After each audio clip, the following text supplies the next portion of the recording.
کیا آپ بھی چاہتے ہیں کہ دکان پر زیادہ گراہک آئے؟ تو دکانداری کا طریقہ بدلیے، آج ہی اپنی دکان کو بنائیے آن لائن دکان۔ اپنی دکان کی ویب سائٹ بنائیے اور بزی ہو جائے، کال کریں آج ہی اور پائیے سوشل میڈیا پیکیج بالکل فری۔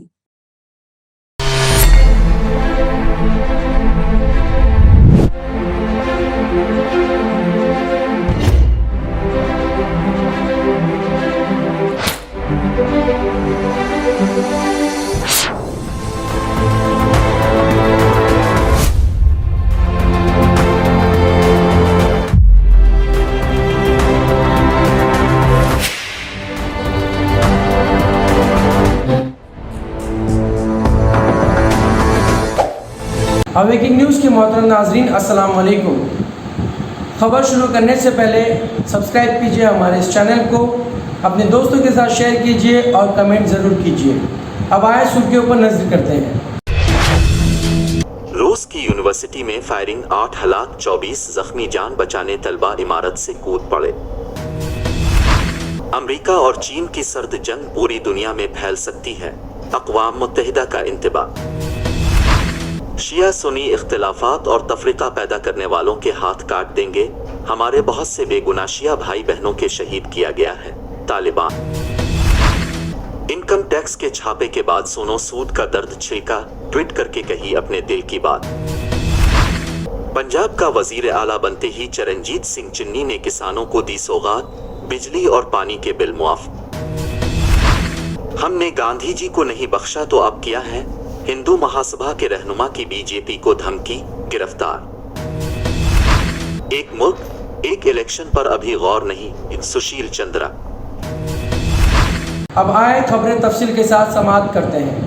روس کی یونیورسٹی میں فائرنگ، 8 ہلاک 24 زخمی، جان بچانے طلبہ عمارت سے کود پڑے۔ روس کے پیرم کرائی علاقے میں واقع پیرم اسٹیٹ یونیورسٹی میں نامعلوم شخص کی فائرنگ سے 8 طلبہ ہلاک ہو گئے اور کئی دیگر طلبہ زخمی ہونے کی اطلاع ہے۔ عینی شاہدین نے بتایا کہ حملہ آور نے یونیورسٹی کی عمارت میں گھس کر اندھا دھند فائرنگ کی۔ کچھ طالب علم گولی لگنے کے خوف سے یونیورسٹی کے آڈیٹوریم میں چھپ گئے۔ کئی طلبہ نے کھڑکیوں سے فرار ہونے کی کوشش کرتے ہوئے عمارت سے چھلانگ لگا دی۔ پولیس جائے وقوع پر پہنچی۔ امریکہ اور چین کی سرد جنگ پوری دنیا میں پھیل سکتی ہے، اقوام متحدہ کا انتباہ۔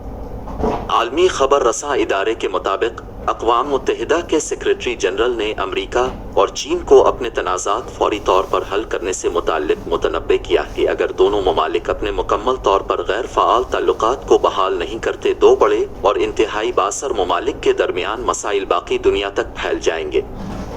اقوام متحدہ کے عالمی رہنماؤں کے سالانہ اجلاس سے خطاب کرتے ہوئے سیکریٹری جنرل انطونیو گوتریس نے مزید کہا کہ بدقسمتی سے اس وقت ہمیں پہلے ہی کورونا، موسمیاتی تبدیلیوں اور انسانی حقوق کی خلاف ورزیوں کا سامنا ہے، جبکہ دو اہم اور طاقتور ممالک ان مسائل سے نبرد آزما ہونے میں مدد کرنے کے بجائے اختلاف اور مسائل میں الجھے ہوئے ہیں۔ شیعہ سنی اختلافات اور تفرقہ پیدا کرنے والوں کے ہاتھ کاٹ دیں گے، ہمارے بہت سے بے گناہ شیعہ بھائی بہنوں کے شہید کیا گیا ہے، طالبان۔ ہرات میں طالبان کے والی کے نائب شیر احمد عمار مہاجر نے افغانستان میں امریکہ کی منفی کردار کا ذکر کرتے ہوئے کہا کہ امریکہ نے گزشتہ 20 برسوں کے دوران نہ صرف یہ کہ میدان جنگ کی بلکہ دوسرے میدانوں میں بھی وہ سافٹ وار میں بہت زیادہ سرگرم رہا ہے۔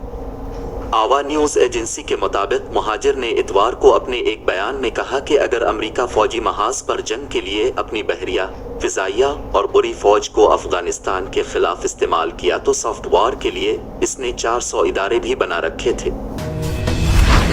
انکم ٹیکس کے چھاپے کے بعد سونو سود کا درد چھڑکا، ٹویٹ کر کے کہی اپنے دل کی بات۔ بالی ووڈ اداکار سونو سود نے انکم ٹیکس ڈپارٹمنٹ کی جانب سے ان کے خلاف کارروائی کے بعد ایک ٹویٹ کیا ہے۔ ٹویٹ میں انہوں نے فلسفیانہ انداز میں اپنے جذبات کا اظہار کیا ہے۔